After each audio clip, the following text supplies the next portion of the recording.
Okay, this is the review from Mirror's Edge. This is a great, unique game, especially for its time when it came out, when the first-person shooter was becoming something of a, what's the word for it, a run-the-mill, ran-to-the-factory type process where they were all the same, starting to become the same, and all running on the same tropes. While this game tried to break the mold with that, it added free-running, parkour. It tried to give you the decision not to use weapons and guns in a first-person mode, and to actually have to think it out instead of shoot it out. This game was very artistic, from the cutscenes that were hand-drawn and in this beautiful art style, from the actual graphics of the game in this monolithic type color pattern of white and red and very clean, futuristic look. The game mechanics, yes, there are some issues with the free running. Sometimes you could be dead on looking on something and you will fall flat on your ass and die, and it'll feel a little cheap, but for the most part it does work.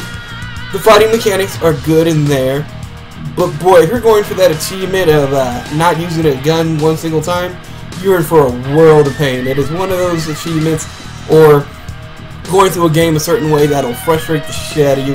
So just use the guns, and because yes, the fighting mechanics work, but it's not all there because you have to use the grappling moves on most of the bosses, and the timing can be downright not just frustrating, but just impossible for some of the characters. Yeah, just the chime in. I mean, I played the very first one. Haven't played the newer one that came out. As a fan of Beautiful Joe, you know, with the hand-drawn, like you were saying, the cutscenes and things like that, I digged it. I thought it was really neat. I actually watched a few playthroughs on this, nudge, and that passive, well, I guess you can call it passive. You're still bashing the guy in the face. That non-lethal method. There you go. Watching that shit is difficult to do because, you know, so easily can you grab a gun and, you know, this day and age gamer, it comes as instinct to grab the gun, shoot the bad guy, and get past the part. But, you know, I dig that as far as, you know, trying to find another way around things.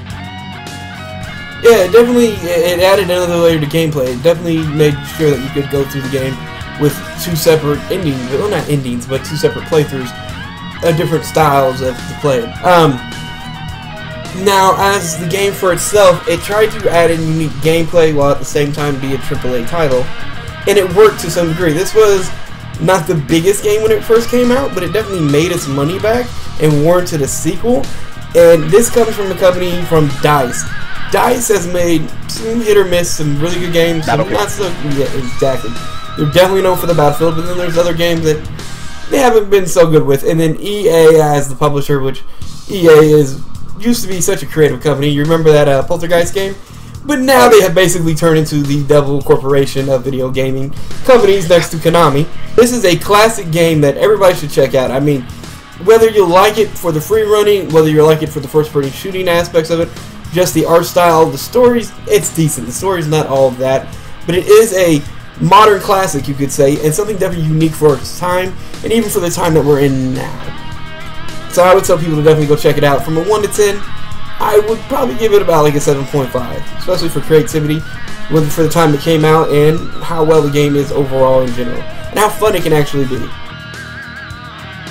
I'm gonna go ahead and give it a solid 8, just because it stands against the grain, or it goes against the grain as far as, you know, there's tons of first-person shooters coming out right now. I mean, and within the last 10 years, you've seen, you know, EA and DICE, who make most of their money from the Battlefield series, with a first-person shooter, you know, and they're doing a game that is totally the opposite of that. So, I mean, I feel to go that direction, I mean, just the bravery that takes, that gives them a few points. And then the actual gameplay itself, like I said, I watched the newer one, I played the original. You know, it's beautiful gameplay. I enjoy it. The parkour kind of aspect, you know, jumping and flipping around and doing all that kind of stuff, I felt that was neat to it and a nice add-in to it and everything else. So, you know, I mean, definitely gonna have to go ahead and give it an 8. Yeah, I agree with you there. It's like, but I will forewarn people watching, like, there are some cheap moments when it comes to mechanics, just because they did not have it down perfect yet, but, you know, it's the first entry into the game. The series, I should say.